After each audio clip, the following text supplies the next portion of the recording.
17 Ramadan ini Allah masih berikan umur kepada kita semua. Ya, semoga Ramadan yang tersisa bisa kita betul-betul gunakan dengan baik.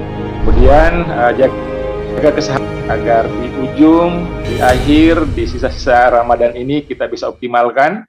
Nah, kemudian kita juga semoga nih iman dan kebaikan senantiasa bisa kita tingkatkan, dan amal kita juga senantiasa bisa kita perkuat baik mutu dan jumlahnya.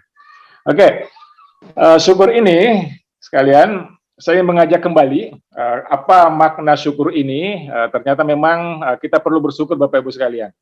Kenapa kita perlu bersyukur? Karena sungguh Allah telah memberikan kepada kita nikmat yang sangat banyak. Wa in ta'uddu ni'matallahi la tuhsuha. Kita nggak akan bisa menghitungnya. Dan Allah tidak minta apa-apa. Allah meminta kepada kita untuk mensyukurinya dengan sebaik-baiknya. Nah, bagaimana cara bersyukur kita? Nah, kita kerja dengan baik, kemudian kita berusaha amalan kita amalan yang terbaik.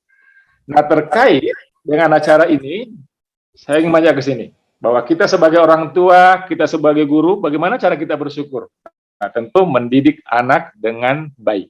Nah, semoga seminar hari ini, pagi ini adalah salah satu jalan bagi kita untuk mensyukuri nikmat yang telah Allah berikan dengan cara apa? Mendidik anak dengan baik.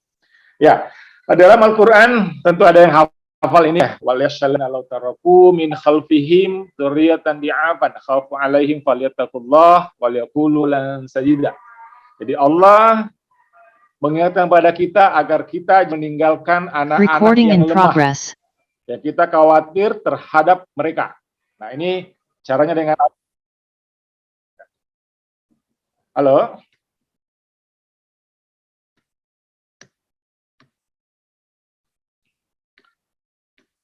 Tes. Lanjut Pak. Lanjut. Masih tampak rupanya Pak Malo? Masih Pak. Oke, lanjut. Nah sekalian, mari kita coba lihat lebih jauh tentang tema kita hari ini. Nah sekalian, apa yang kita angkat sekarang yaitu dalam rangka membangun generasi. Nah mungkin sebelum lebih jauh Bapak Ibu, saya ingin menanyakan nih ke teman-teman semua. Tolong ditulis nanti di chat bahwa masa lalu sudah kita lalui, ya sekarang kita ada di masa sekarang ya. Nah, kemudian kita sedang mencoba menyiapkan generasi untuk masa depan. Boleh Bapak Ibu tulis di chat apa yang Bapak Ibu khawatirkan atau gelisahkan tentang masa depan anak-anak. Baik anak-anak kita, anak kandung, atau mungkin siswa kita. Silakan, boleh ditulis di chat. Nanti kita lihat apakah kekhawatiran itu relevan dengan tema yang diangkat dengan seminar ini. Silakan, saya kasih waktu 1-2 menit. Moral, oke ya, dari Risman, keimanan dan akhlaknya dari Bu Evi, Bandung, ini karakter, digital, akhlak, oke. Pengaruh buruk teknologi, ketahanan mental, pergaulan, nah, siap menghadapi tantangan ke depan, pergaulan bebas, jodoh ada ya, akhlak, mandiri, karakter, moral, akhlak, karakter dan akhlak, dan lain sebagainya. Oke, terima kasih Bapak Ibu. Jadi memang kita banyak kekhawatiran, banyak kegelisahan, ya, banyak keresahan. Artinya apa? Kita masih punya masalah. Jadi masalah itu apa? Apa yang membuat kita resah dan gelisah.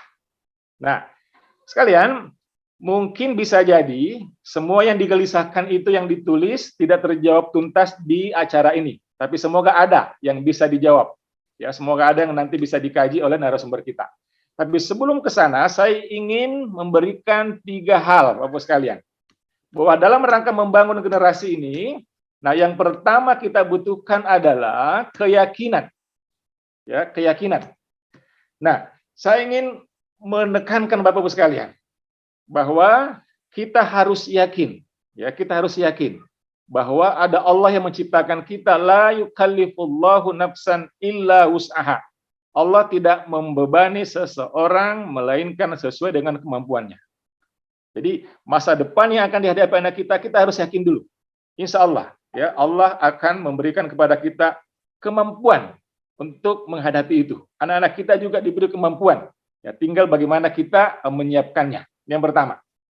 Yang kedua, sekalian, setelah keyakinan, nah, saya ingin mengajak ada kepercayaan. Ya, ada kepercayaan bahwa mendidik anak itu bukan tindakan personal, tapi tindakan ya kolaboratif. Ada kerjasama orang tua, ada kerjasama dengan sekolah dan lain sebagainya. Di sini butuh trust, di sini butuh kepercayaan. Bagaimana antara kita semua saling percaya dan saling menjaga kepercayaan. Nah, ini penting nih. Di Bapak Ibu yang mungkin orang tua menitipkan anaknya di sekolah itu karena percaya dengan sekolah. Nah, sekolah harus mampu menjaga kepercayaan itu. Nah, yang ketiga, harapan. Sekalian, ini juga sangat penting nih, bahwa di era sekarang kita tahu ya banyak sekali hal yang mengkhawatirkan kita. Tapi tentu kita juga harus tidak boleh berputus asa dari rahmat Allah. Wala tai'asu min rohillah, ya. Jangan putus asa bahwa selalu masa itu ada harapan, ya, ada ancaman, ada tantangan dan lain sebagainya. Tapi kita harus fokus di apa yang kira-kira nih dengan perkembangan ini semua harapan apa yang bisa kita dapatkan. Oke. Ini yang pertama sekalian. Kita lihat lagi lebih jauh. Nah, memang untuk mencapai itu semua, ya kita memang harus siapkan anak kita untuk menghadapi zaman yang dia hadapi nanti, bukan zaman yang seperti kita. Nah, sekalian, saya ingin sampaikan cerita nyata ini. Ini kejadiannya 1-2 bulan yang lalu kurang lebih. Di sebuah acara di kantor DPRD Sulsel, ya, itu Wakil Ketua DPRD Bapak Saharudin Alrif Sulsel, ya, itu menyampaikan begini sekalian. Beliau mengisahkan tentang masa lalunya, ya, waktu masih kecil. Beliau dari kampung, sekolah di desa, kemudian sukses jadi anggota DPRD termuda dan jadi Wakil Ketua DPRD sebelum usia 40 tahun. Ini sebuah capaian yang luar biasa. Nah, ada ungkapannya seperti ini nih. Tolong disimak baik-baik, nanti ada pertanyaan saya terkait ungkapan ini. Kata Pak Saharudin, ya kurang lebih seperti ini.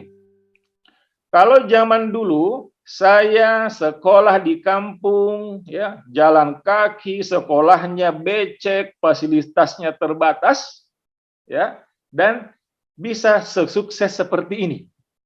Nah, kata Pak Saharudin, saya yakin, percaya anak-anakku semua yang sekolah di kota, sekolahnya megah, ya, ber-AC, guru-gurunya luar biasa, fasilitasnya lengkap, pasti bisa lebih sukses dari saya. Ya, saya ulangi nih. Jadi beliau mengatakan, ya, di kampung seperti itu bisa sukses.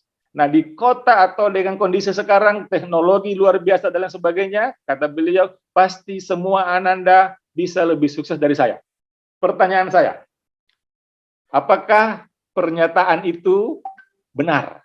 Bahwa dengan fasilitas yang lengkap, dengan kemudahan yang seperti sekarang kita rasakan, sukses bisa dijamin dan pasti di dalam genggaman. Boleh dijawab di chat, saya mau lihat, sama apakah sepakat itu. Belum tentu, tidak menjamin. Oh, insya Allah benar. Tidak ada jaminan. Oke, ya, belum tentu, banyak yang menjawab belum tentu. Terima kasih nih, tidak ada jaminan. Oke ya. Oke, sekalian. Nah, ini penting saya sampaikan di awal nih. Jadi, sering seperti itu tuh, kita menganggap kesuksesan itu karena fasilitas, ya, karena kemudahan dan lain sebagainya.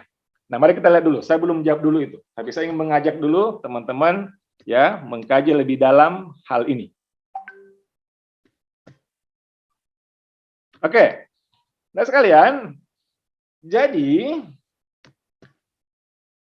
saya ingin masuk dulu ke sini, bahwa kita manusia, ya, ada tantangan hidup. Bahwa ke depan tantangan semakin mungkin berbeda. Nah, itu yang harus dibangun. Nah, mari kita lihat. Jadi saya punya pemisalan seperti ini nih. Saya punya wortel, telur, dan kopi. Ya, jika benda-benda ini kita rebus kurang lebih 10 menit, ya, kita rebus nih wortelnya, telurnya, kopinya. Nah, kira-kira apa yang terjadi? Nah, tentu sekalian, ya, kalau kita coba lakukan, ini yang terjadi nih di wortel. Dia semula keras menjadi lunak. Telur, dia semula lunak menjadi keras. Nah, kopi ini yang menarik nih, dia menyatu dengan air. Ya, dia menyatu dengan air.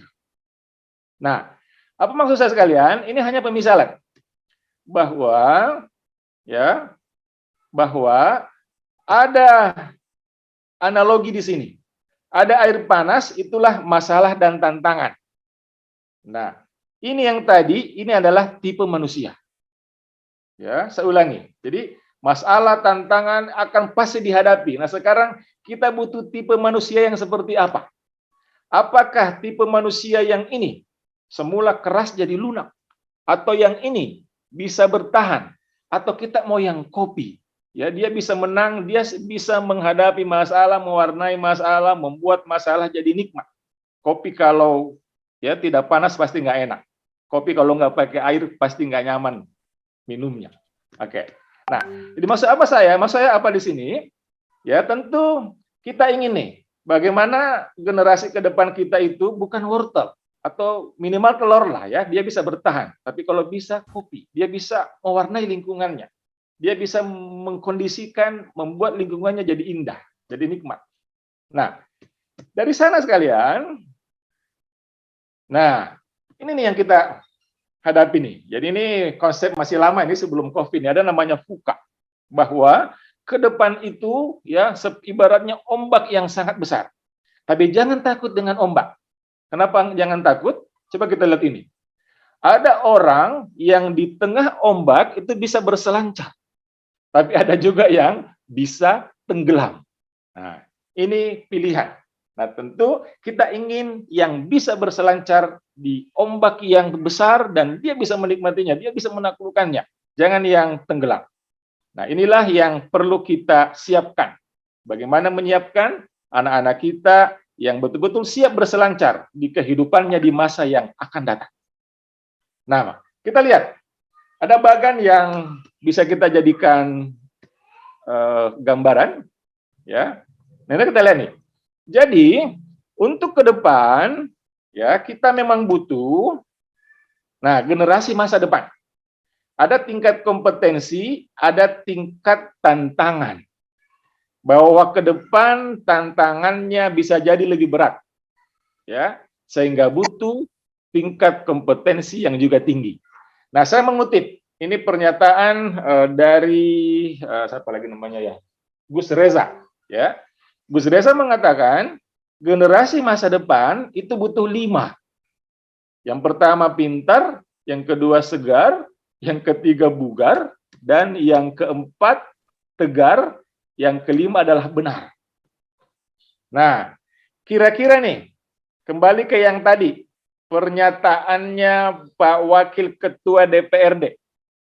Kalau teman-teman tadi mengatakan belum tentu, ya, kira-kira mana yang dikhawatirkan dari 5 ini? Saya sedikit jelaskan dulu. Kalau pintar ya itu saya kira clear ya. Dia punya wawasan yang bagus, keterampilan yang banyak dan lain sebagainya. Kalau segar itu ide, pikirannya segar, ya, kreatif, inovatif. Kalau 3 bugar fisiknya sehat. Yang keempat itu tegar, ya. Ini tegar lebih ke mentalnya. Yang kelima benar itu lebih kepada akhlaknya, nilai-nilai dan moralnya. Kira-kira mana yang bisa rendah ya dengan tadi dikonekkan dengan ceritanya Pak Wakil Ketua DPRD. Oh, banyak yang jawab tegar. Oke, ya, tegar benar. Tuh, tegar benar. Oke. Oke sekalian, sepakat ya. Jadi bisa jadi dengan fasilitas yang lengkap anak kita bisa lebih pintar, bisa lebih segar, bisa lebih bugar. Ya, kalau benar itu lebih kepada urusan moral dan pendidikan agama. Tapi tegarnya kita nggak bisa jamin. Jangan-jangan dengan fasilitas yang lengkap anak kita tidak tegar. Ya, anak kita tidak siap menghadapi masalah yang ada karena dia sudah terbiasa dengan fasilitas yang serba mudah, ya, tidak bisa menikmati proses dengan baik. Oke, sepakat ya. Jadi ini nih yang perlu kita cermati. Jadi tegarnya yang mengkhawatirkan. Oke, mari kita lihat lagi lebih jauh sekalian. Nah, inilah generasi yang memang kita hadapi. Ya, ini generasinya. Jadi ada sampai gen apa namanya ini ya, gen Z ya, gen C ya. Kalau X itu yang kolonial ya, ada kolonial, milenial, ada gen C, gen Y dan lain sebagainya. Nah, ada sebuah data yang perlu kita renungi, perlu kita perhatikan ini teman-teman sekalian.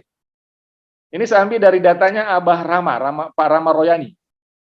Ya, tentang seperti apa karakter gen C ini. Ya, jadi kalau yang di bawah itu dia rendah, kalau yang di atas itu dia tinggi. Nah, ini hasil dari ya tes bakat yang mengolah data kalau nggak salah ratusan ribu orang Indonesia. Nah, coba kita lihat sekalian. Kalau generasi jadul ya kolonial, baby boomers, ya gen X, nah ini menarik nih. Itu adaptability-nya tinggi. Ya, kita bisa lihat di sini di data ini ya di atas nih, di adaptability baby boomer. Nah, tapi generasi yang anak-anak kita sekarang itu rendah, di bawah. Rendah. Ya. Nah, kemudian kalau zaman dulu ya generasi jadul itu ya futuristiknya enggak lah ya. Tapi yang sekarang futuristiknya tinggi. Nah, saya kira kita bisa paham itu. Ya memang seperti itulah kondisi anak-anak sekarang. Ya karena wawasannya banyak ya. Kemudian significance, ini narsis.com ya, ini significance ini. Kemudian mereka achiever-nya rendah. Gampang menyerah. Jadi ini data real ini, ratusan ribu orang yang mengisi dan dilihat usianya. Nah, jadi apa maksud data ini sekalian? Jadi memang terjadi perubahan generasi ya, seperti apa kondisinya. Inilah gambarannya. Jadi anak-anak kita adaptability-nya rendah. Nah, tapi ini nggak bisa kita jadikan, oh, udahlah kalau begitu kondisinya kita terima aja. Enggak, justru itulah yang harus kita perhatikan dengan baik. Bagaimana mendorong, membangun agar adaptability-nya juga jadi bagus. Oke, mari kita lebih jauh. Nah,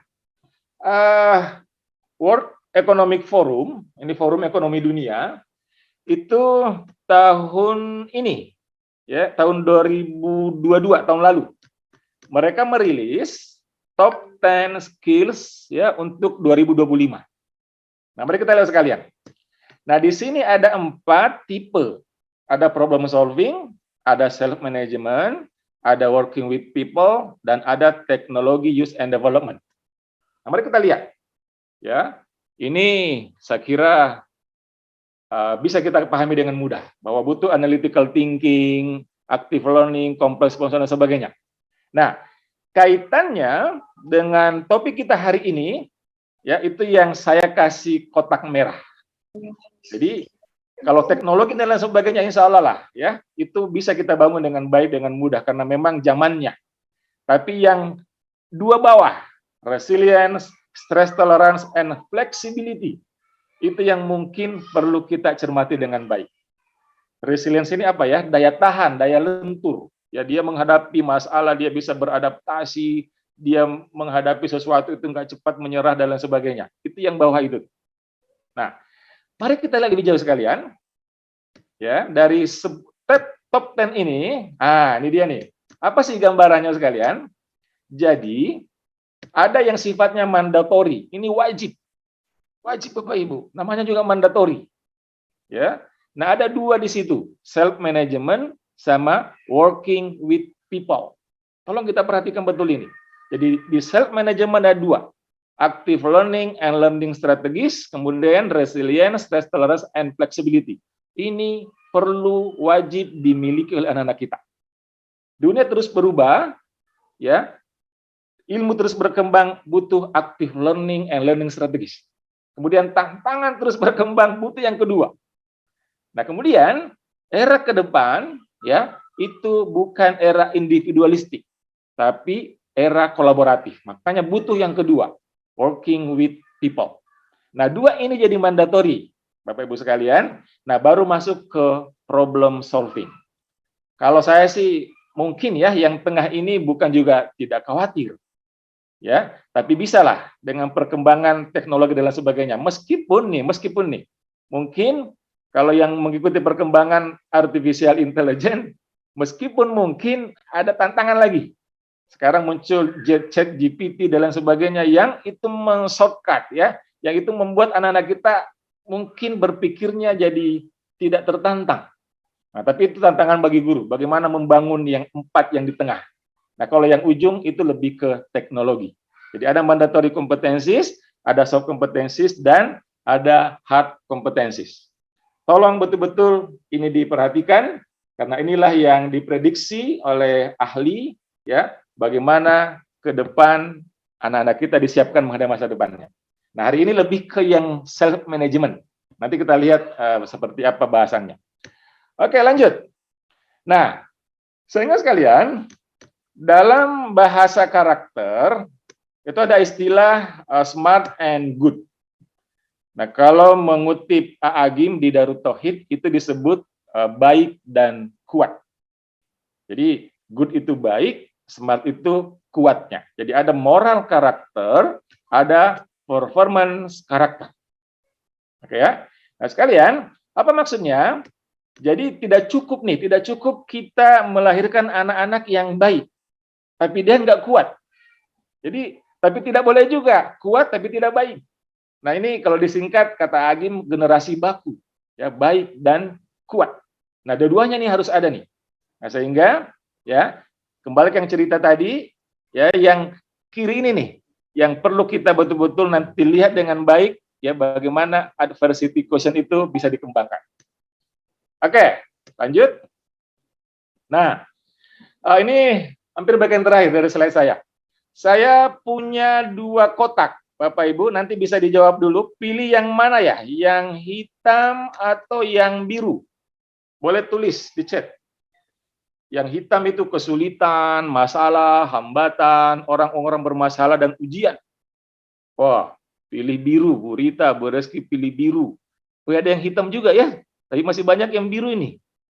Wih, hitam, 2 hitam, biru yang lain. Wah, coba lihat hitam sudah 3.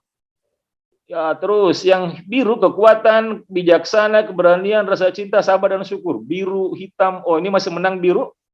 Ya, masih menang biru. Ah, ada sama 3 pilihan nih. Suka tantangan. Wih, Pak Sukri hitam. Biru. Oke, masih menang biru. Intinya memang kita suka yang biru. Kita mau punya kekuatan, bijaksana, berani, rasa cinta dan sabar dan syukur. Nah, sekalian, mari kita lihat. Ya, kalau tadi yang milih biru, ya, saya akan bukan sihir, bukan sulap, ya, tapi saya akan tampilkan beberapa slide, ya. Apakah nanti ada dampaknya? Mari kita lihat. Ada puisi seperti ini. Saya memohon diberi kekuatan, dan Allah memberikan kesulitan agar membuat saya kuat. Saya memohon agar menjadi bijaksana, dan Allah memberi saya masalah untuk diselesaikan. Saya memohon keberanian, dan Allah memberikan hambatan untuk dilewati. Saya memohon rasa cinta, dan Allah memberikan orang-orang bermasalah untuk dibantu. Saya tidak menerima apapun yang saya minta, akan tetapi saya menerima semua yang saya butuhkan. Nah, oke sekalian, apa maksudnya? Ternyata, ya, ada rahasia di balik kejadian. Tadi yang hitam, Bapak Ibu ya, ini hitam semua nih. Ternyata itu adalah jalan untuk membangun yang biru. Dengan kesulitan, itu akan membuat kita kuat. Jadi cerita yang tadi, Pak Wakil Ketua Dewan, kesulitan yang dihadapinya waktu sekolah, kondisi terbatas, membuatnya kuat. Ya, masalah membuat kita bijaksana. Jadi jangan takut masalah. Jangan takut beri anak masalah. Jangan takut beri anak kesulitan. Karena itu akan membangun otot kekuatan dia, otot kebijaksanaan dia. Jangan takut beri anak hambatan, itu akan membangun keberanian dia. Nah, orang-orang bermasalah membangun rasa cinta, dan ujian membangun sabar dan syukur. Kalian, nah, ada di Al-Quran, asa an takrahu syai'an wa huwa khairul lakum, wa asa an tuhibbu syai'an wa huwa syarrul lakum. Wallahu ya'lamu wa antum la ta'lamun. Ya, boleh jadi kamu benci sesuatu, padahal dia amat baik bagimu. Dan boleh jadi kamu menyukai sesuatu, ia amat buruk bagimu. Allah yang tahu, kamu tidak tahu. Nah, kemudian, fa inna ma'al usri yusra, inna ma'al usri yusra. Sungguhnya bersama kesulitan ada kemudahan. Bersama kesulitan ada kemudahan.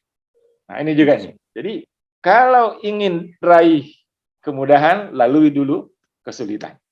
Oke, saya kira itu sekalian. Jadi semoga nyambung bahwa apa yang nanti kita bahas ya terkait adversity ini adalah yang tadi itu. Yang hitam itu, tapi tujuannya bagaimana kita bisa meraih yang biru. Ya, yang keberanian, kebijaksanaan dan lain sebagainya. Ya, karena waktu yang terbatas, terima kasih banyak atas segala perhatian. Maaf jika ada hal yang kurang. Selamat mengikuti webinar ini. Ya, hal yang semoga bisa membuat kita kekhawatiran yang tadi Bapak Ibu tuliskan di awal ya bisa terjawab nanti di sini. Kemudian amanah yang Allah berikan kepada kita bisa syukuri dengan baik, kita didik anak-anak kita, siswa kita dengan baik untuk menghadapi masa depan. Tapi orang tadi ya, keyakinan, kepercayaan dan harapan. Terima kasih, selamat mengikuti acara ini dengan baik. Terima kasih kepada narasumber yang sudah bersedia menjadi pembicara. Wassalamualaikum warahmatullahi wabarakatuh.